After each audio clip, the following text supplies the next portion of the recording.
A truncation attack. A TLS truncation attack blocks a victim's account logout requests so that the user unwittingly remains logged into a web service. When the request to sign out is sent, the attacker, again, this is a man-in-the-middle attack, right?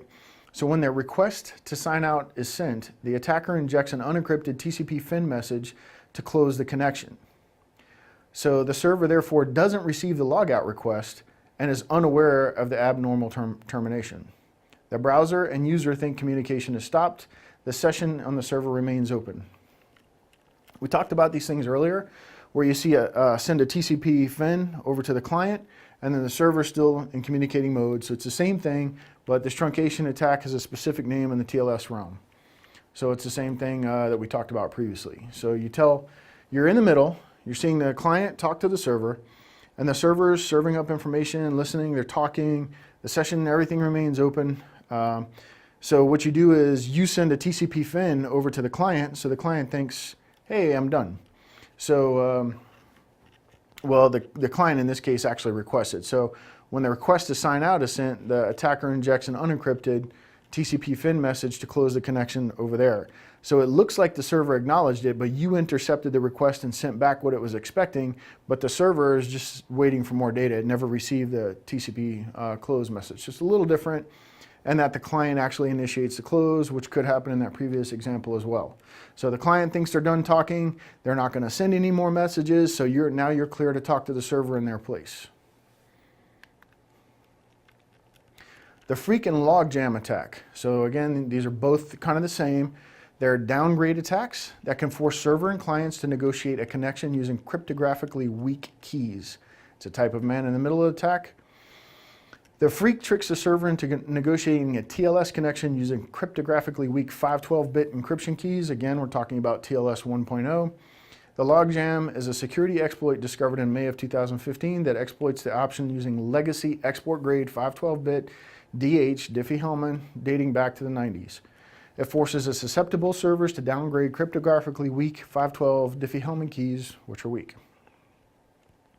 The mitigation here, it can be fixed on the client side or the server side.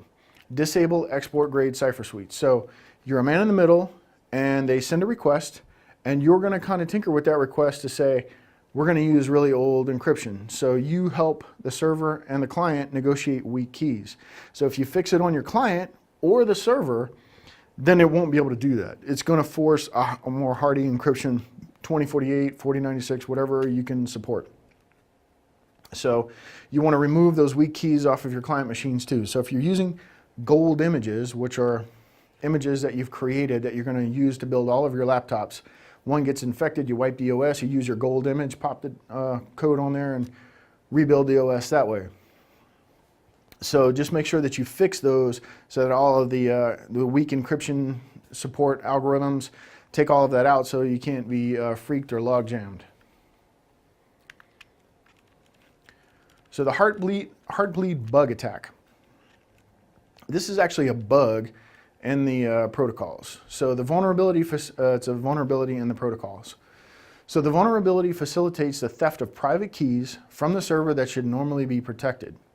It does more than that actually. It allows them to read sections of memory off of the computer. So allows anyone on the internet to read the memory of systems protected by a vulnerable version of the OpenSSL software. Again, SSL.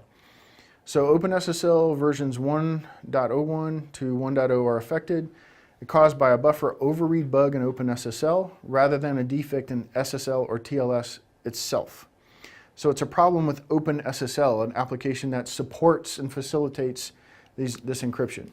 So it's not a man-in-the-middle attack, but the stolen information can be used to perform man-in-the-middle attacks without any tinkering on either side because they'll have the private keys already. But it can allow them to do more because it can read memories, sections of memory out of the computer. So it's a really nasty problem.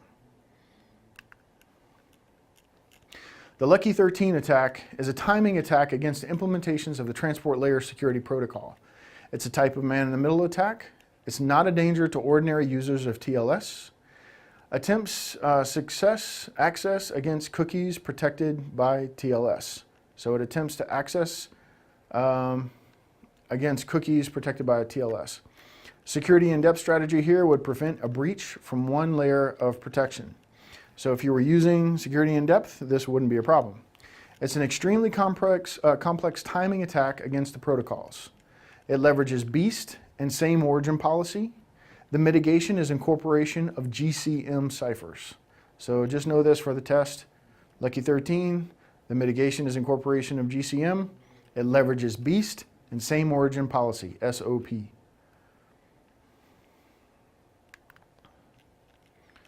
A cryptographic MAC. In cryptography, a message authentication code, not to be confused with a MAC address, MAC also. This is a message authentication code, is a short piece of information used to authenticate a message. In other words, to provide integrity and authenticity assurances on the message. So integrity assurances detect accidental and intentional messages that are message changes, while authenticity assurances affirm the message origin, also called a keyed hash function. So it's basically like